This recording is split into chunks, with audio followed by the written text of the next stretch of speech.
Brian, my brother, you guys have so many hits, iconic hits. We're blessed. We're blessed to have, the track record, the longevity. But again, like I said, we're talking about the music. That's where it really stems from. If you want to have a career in anything, it's got to be stable. It's got to be strong. It's got to be good looking in every way. Exactly. And I think it starts with the music, and that's what we've had from day one. Back, long time ago, back in the 90s when we first started, and just singing together, having that raw talent. And that raw talent comes out in the records. I think it connects with the audience. And if we didn't have music, man, we wouldn't have anything. The sound of Backstreet Boys. Yeah. I want it that way. If you can, just paint a picture of what it was when y'all came together and y'all came across your sound, Max Martin, and rest in peace, Dennis Pop. Yeah, man. Legendary. I just go back to a bunch of young kids that, had the same dream, that wanted the same thing, that wanted to work hard. We wanted to be successful. And when we first got together back in early 1993, I was the last piece of the puzzle to really fit the mold, to bring what we needed. We were missing that puzzle piece, and my cousin Kevin called me. He's like, "Yo, cuz, won't you come to Florida and sing in this band?" And I was like, "Okay." We got signed with Jive Records mid 95. Let's see, 94, 95. We got signed, and we got shipped over to Stockholm, Sweden, to work with a guy named Dennis Pop. God rest his soul, legendary producer. And basically, you're isolated from the world, man. We're in Stockholm. We're a bunch of kids, and they throw us in the studio with these guys, and they're like, "Check this out." And I'll just never forget, man, the first time meeting Dennis and Max, and just being in their element, and being an artist myself. We all thrive off of that. You are your own worst enemy in this business. And you're your best companion when it comes to the strength that you have of being around the right people. And Dennis and Max were the right people, man. They helped us hone in on what the Backstreet Boys sound would be for eternity.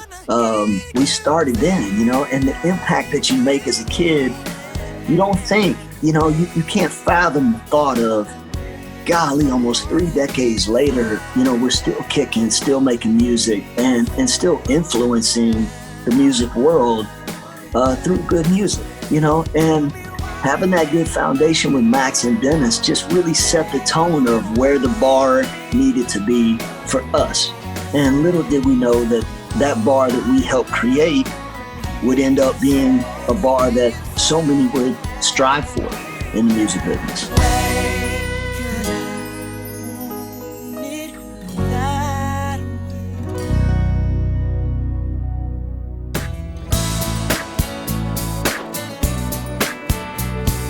Working in the studio with Max Martin, Dennis Pop, right? What was that one song you guys recorded that you were all like, "Oh my goodness, this is the one"? I'm gonna bounce around. I'm gonna go to Quit Playing Games with My Heart. I was in the studio down in the dungeon at Sharon in Stockholm with Max, and it was just him and I, man. This is the cool story about it. It was just him and I was in the vocal booth. And he played me this song, and he was like, "Yo, Brian, sing this real quick." And he plays this lick, and I was just like, I couldn't tell. I was like, man, it grew on me really fast. But at the same time, I'm singing this song, "Quit playing games with my and I'm thinking, man, to be honest with you, Rich, I'm just gonna be honest, man to man, I was like, is this corny, or is this hot, or is this cool, or is it not? I didn't really know, and singing that song, man, and the B choruses that we did, and putting that record together. It was 3:30 in the morning in Stockholm. I'll never forget, man. I'm singing all the B hooks and the ad libs and stuff like that. And a lot of people don't know I actually sang that entire song by myself sang the second verse as well. And it was going to go on the record with just all me, but the label came in and said, "Hey, you know, we want Nick to sing the second verse." So we tweaked it up just before it hit the press. But that song in particular, man, was just that sleeper song that you just didn't know, and it ended up being, you know, our first #1 ever to just really put Backstreet Boys on the map. I can just name off a few that have really like impacted me personally. You know, like "Show Me the Meaning of Being Lonely," beautiful, dramatic, just.